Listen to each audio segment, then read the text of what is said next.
Hello, dear friends.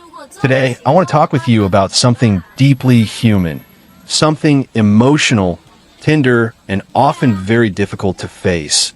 How we speak to someone who is nearing the end of life. This isn't a topic people talk about at dinner tables or on Sunday strolls, but it's something that touches all of us eventually, whether it's a parent, a spouse, a lifelong friend, or even ourselves. One day, we'll either sit by the bedside or someone will sit by ours. And in these moments, words matter more than ever. You see, most of us have good intentions.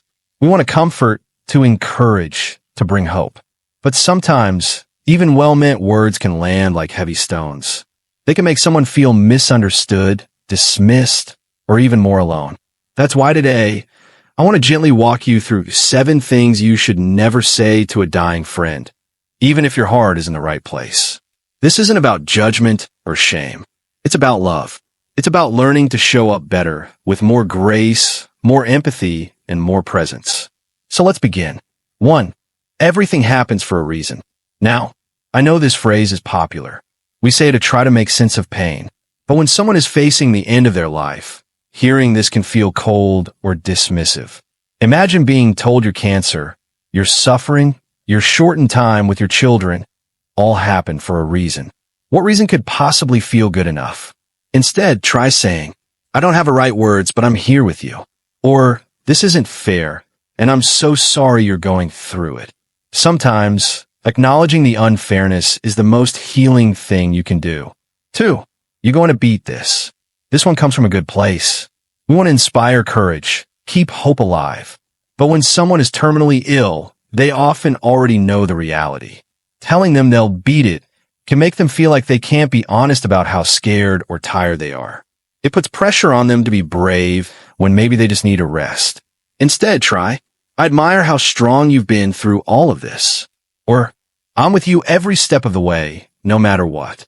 Let them lead the conversation. Let them speak their truth without fear of disappointing you. 3. God only gives us what we can handle. Even if you're a person of faith, this can sound harsh. It can feel like you're minimizing their suffering or suggesting that if they're struggling, they must be spiritually weak. Spiritual comfort is beautiful, but timing and sensitivity are key. Instead, say, I'm praying for peace and comfort for you. Or, I believe God is with you in this. And so am I. You're not trying to explain the suffering, just walking beside them in it. 4. You need to stay positive. Positivity has its place. But dying isn't about keeping a smile plastered on your face. It's about being real.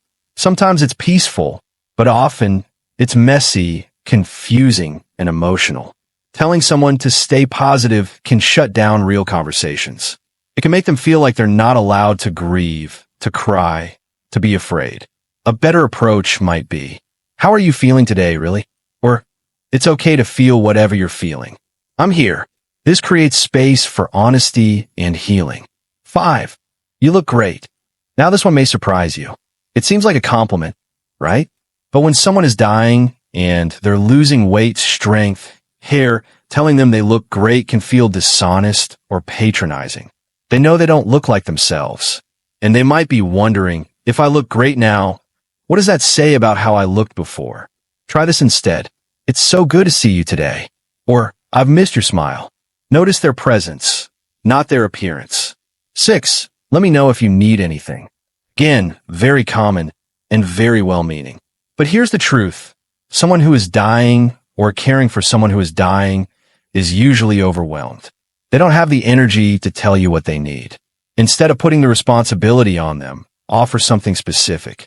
I'd love to bring you dinner tomorrow night. Would that be okay? Or, can I come by and read to you for a bit? Simple.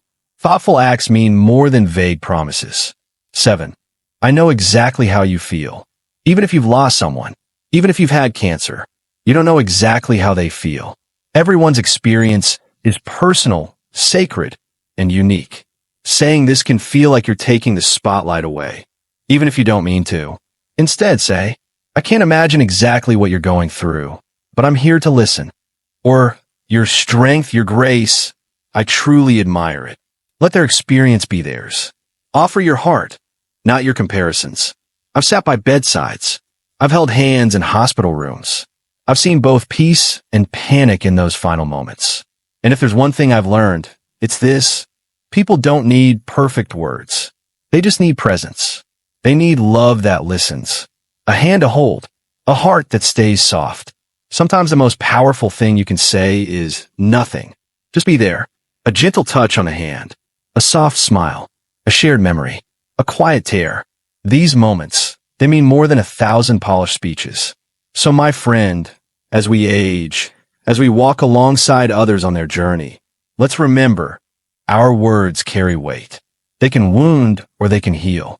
If someone you love is facing the end, don't worry about being eloquent. Just be real, be kind, be honest, and be present. Let them speak without judgment. Let them cry without interruption. Let them go when it's time, knowing they were loved in exactly the way they needed. Thank you for listening today. If this video has touched your heart, I invite you to share it with someone who might need it. And if you're sitting with grief yourself, know this. You are not alone. You are never alone. Take care of your heart and take care of each other. Until next time, stay kind, stay gentle, and stay human.